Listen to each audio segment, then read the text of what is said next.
Hi, this is Matt Young. I am recording my first managerial interview for class organizational behavior. I'll be joined this evening by Corbin Sanford, who is a manager that I'm associated with at GE Aerospace, General Electric Aerospace. Thanks for joining me here today, Corbin. I appreciate your time. Um, Obviously, filled you in on the background of this course and what the requirements are for this interview.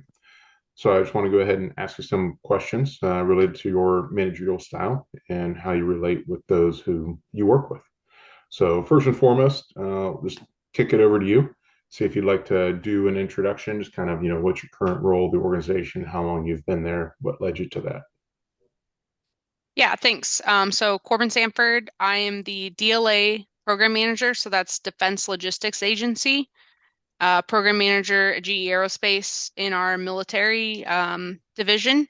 So what that means is DLA is responsible for uh, basically the logistics backbone for the DoD. So I handle spare parts on several different contracts that GE has with DLA for several different platforms that we make engines for the Defense Department, the Army, the Navy, the Air Force, Coast Guard, and I support spare parts for that. I have two folks on my team that work for me, so it's a smaller team, obviously, compared to some folks, but I think even managing one person still takes, a leadership style and behavior and plan for managing your team. Absolutely. Um, so with that being said, and some of your leadership traits, we're going to talk a little bit about your philosophy and values. So, what principles or values would you say guides your decision making when you are serving that leader slash manager role? Yeah, I mean, a couple of things. I mean, right off the bat, certainly integrity. I think sometimes people forget to mention that out of the gate for a requirement um, for any job. But certainly as a leader, you can't, you need to have your own personal integrity and professional integrity before you expect that from anybody, working for you. So kind of integrity, and then we'll put that aside. And then in terms of um, leadership philosophies, for me, really focus around empathy and at GE, we have incorporated the Toyota Lean Production System. So I don't know if you've heard of that, but has a lot to do with lean management. And so one kind of key piece of that is called Gemba, which means it's a Japanese word. It means going to where the problem is.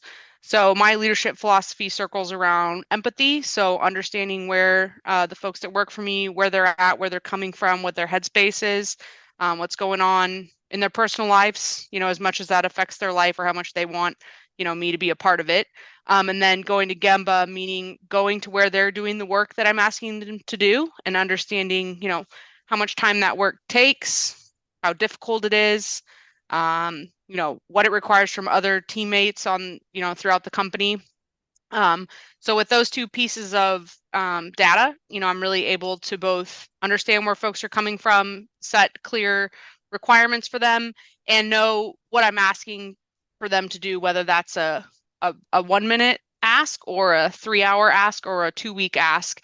And as a leader, sometimes we have to ask our folks to do stuff under compressed timelines they have to work overtime or different things. And when you're coming from a place of understanding what you're asking your folks to do, they're much more likely to support you when you need those,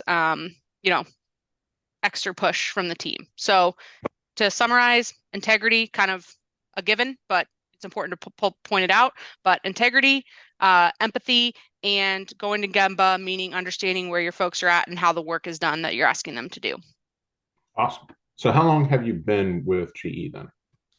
I started with GE in September 2015, so I'm coming up on 10 years here with the company.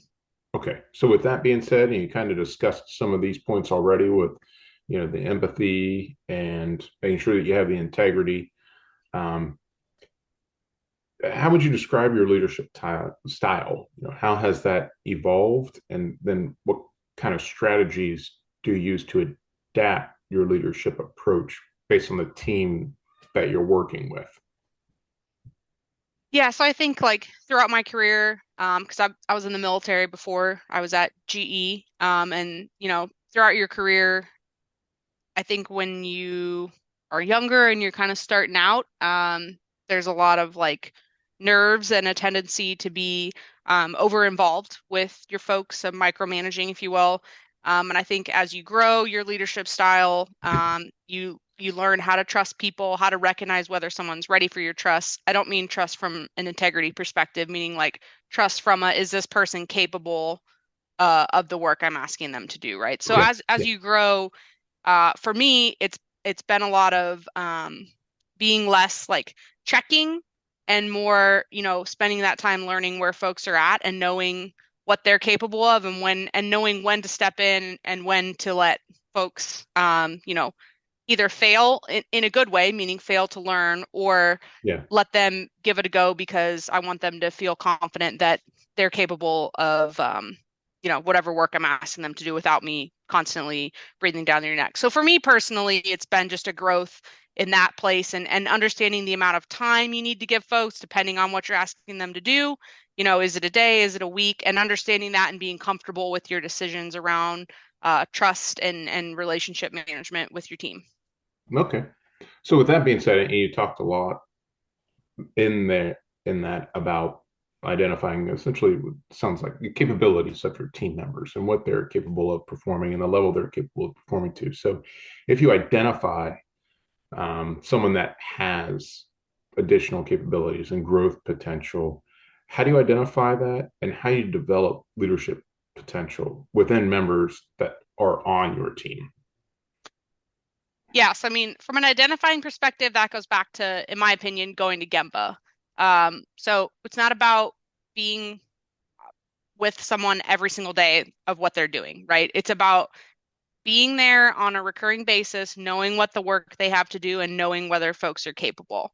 So I think that's a big piece of it for me is um, so some of the work that the folks that I own, it's a lot of like clerical.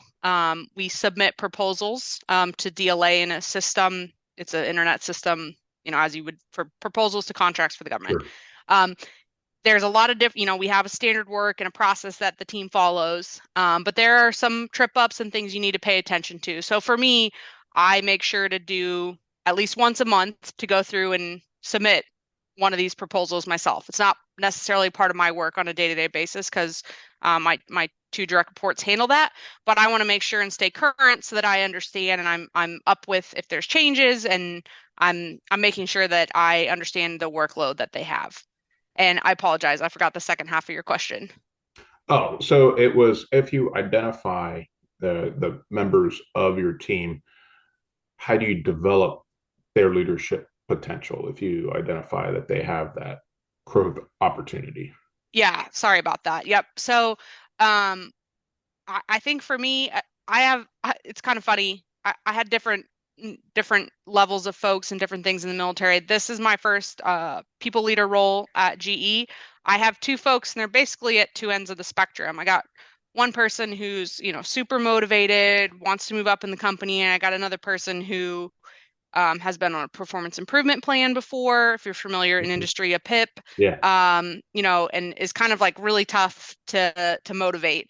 And so with that, um, it's a different conversation with every person and what they want to do and what their aspirations are. And it's trying to build that relationship to understand who they are and where they're at and what they want. So for in terms of like how do I mentor or grow the person on my team that's kind of really a high achiever, um, it's understanding what he wants, being supportive, setting up get to knows. GE, we do a lot of get to knows. So it's basically just set up time with someone in the company about a role that you Okay. might want.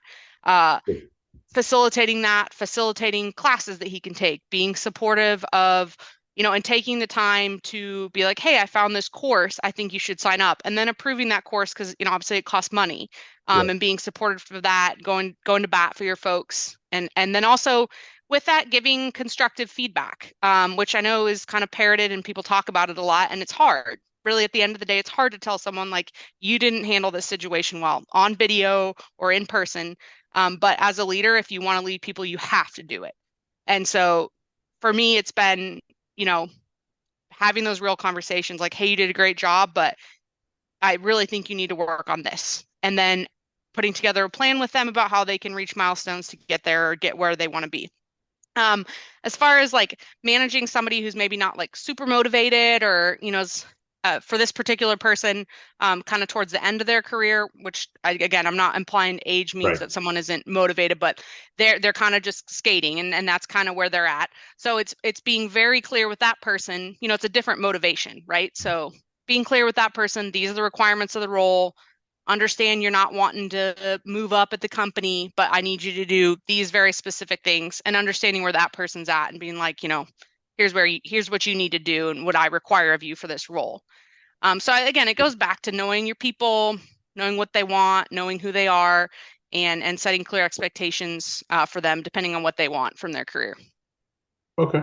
Perfect. Thank you. And that kind of segues leads into this next one, which is so you talked about some of the challenges associated with two employees, two different ends of the spectrum as far as their motivation levels, the buy-in that they have in the organization.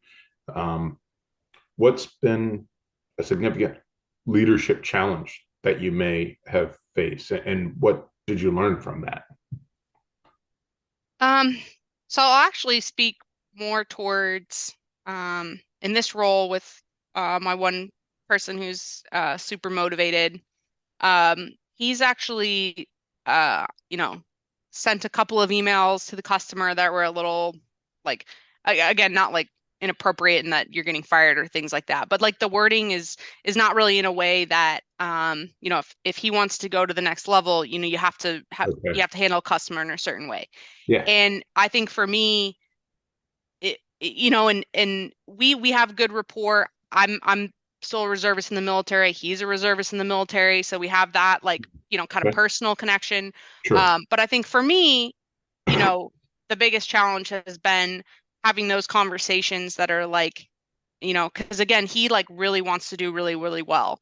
And then it's having that conversation to be like, you can't send an email like this and sitting down and being like, you know, hey, I sometimes when I get frustrated, it's silly, but I'll write an email out and then just to write it out and I delete it. Like personal technique only, Yeah. give that a try when you're frustrated with the customer.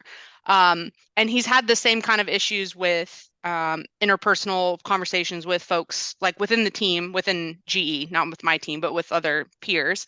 And, I've gotten feedback like, hey, so and so kind of was really, really frustrated on this phone call, like, you know, and so, it's unfortunate people won't necessarily have those conversations with someone directly and they'll send that through their boss, right? So for Yeah. me, the biggest challenge is, I think, and maybe it's just like my personality, but having those constructive Sure. conversations I because think. you can Yeah. you can ignore that email or you can say, yep, I'll let him know, or yep, Yeah. noted, and then do nothing. You can, Yeah. and that's a detriment to his professional development. And so for me, that those are the hardest times is to have a conversation and be like, this was inappropriate, or you can't do Right. this, or you got to stop, or whatever. So that's it Absolutely. for me. And I think that'll continue through my career and more folks I supervise. It's just the Yeah. hard conversations. Always difficult to have those hard conversations, no matter what they are. So, all right, Corbin. Well, I really appreciate your time. We're right at our time limit for the length of this interview. So, again, thank you very much for being one of my willing participants and look forward to seeing you again around GE. Thank you. Thanks.